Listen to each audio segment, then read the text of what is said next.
Hey, welcome back to this Python Selenium hands-on session.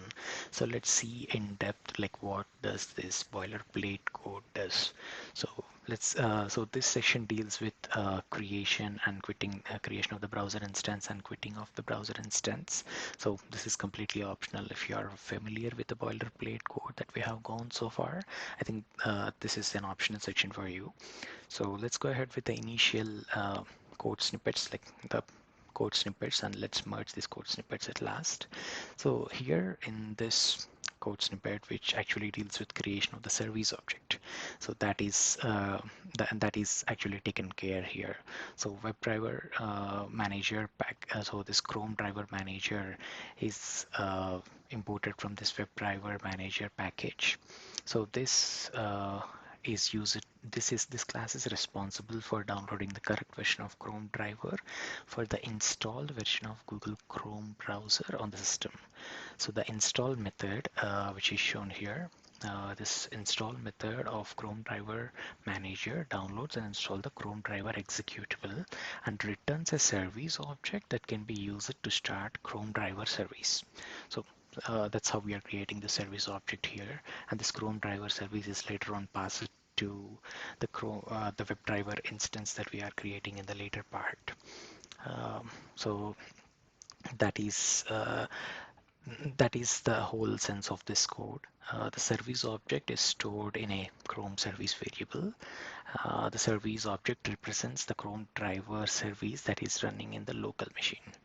So so if this Chrome service actually is used to initiate the Chrome browser instance by providing the path for that Chrome driver where it is installed. So let's go ahead with the next part of the code, which deals with options creation. Mm, yes, options creation from Selenium WebDriver dot Chrome dot options import options. Let's import it and let's see what these Chrome options does.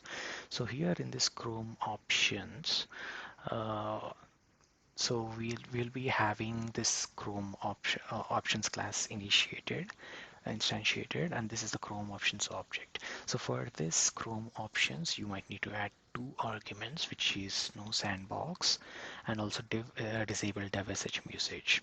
So for containerized environments such as Docker or any environment, so that's where you need these arguments to disable this Chrome browser to use the sandbox feature. So that is necessary for this containerized environment.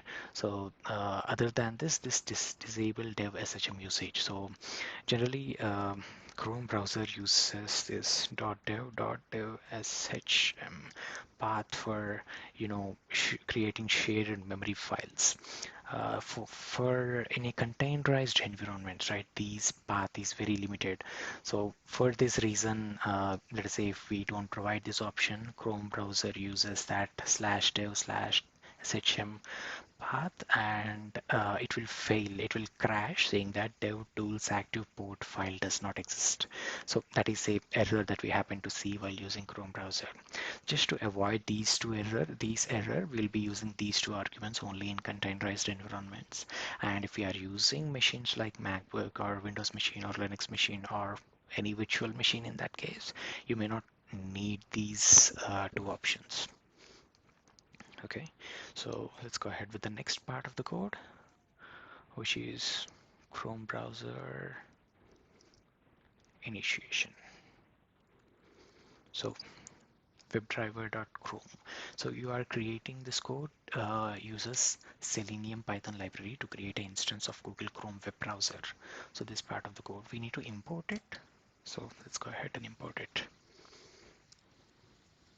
So we are importing this WebDriver as well, and we are using this WebDriver Chrome class of this WebDriver package, to initiate this Chrome browser.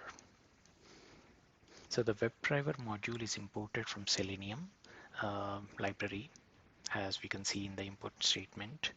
And the Chrome class within WebDriver module is used to launch new instance of the Chrome web browser. So this is how you initiate the Chrome browser. So let's just maximize this for sake of comfort. So we can see the maximized version and the video response. So this part of the code deals with maximizing the window. And finally, we use this Chrome driver.quit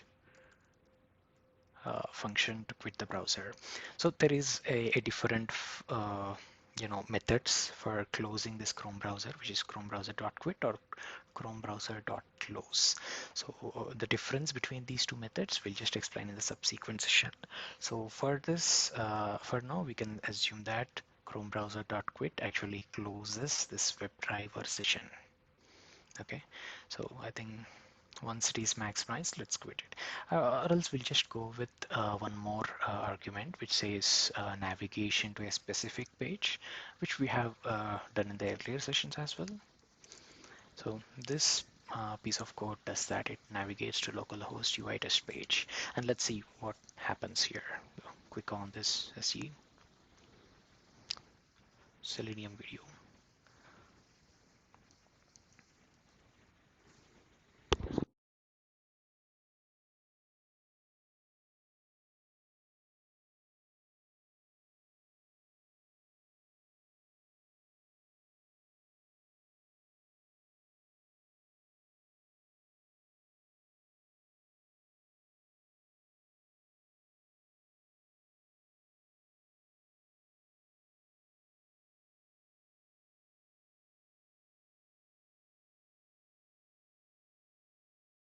Yeah, let's see this in maximized mode. So here we can see the browser initiated in full screen, maximized uh, position, and we navigated to this localhost UI-test page. So this is where we can actually test this UI. As explained in the previous session, this is the test base that we'll be using quite often in the complete session. So this is all the concept of this boilerplate code, and we'll be reusing the same code quite often.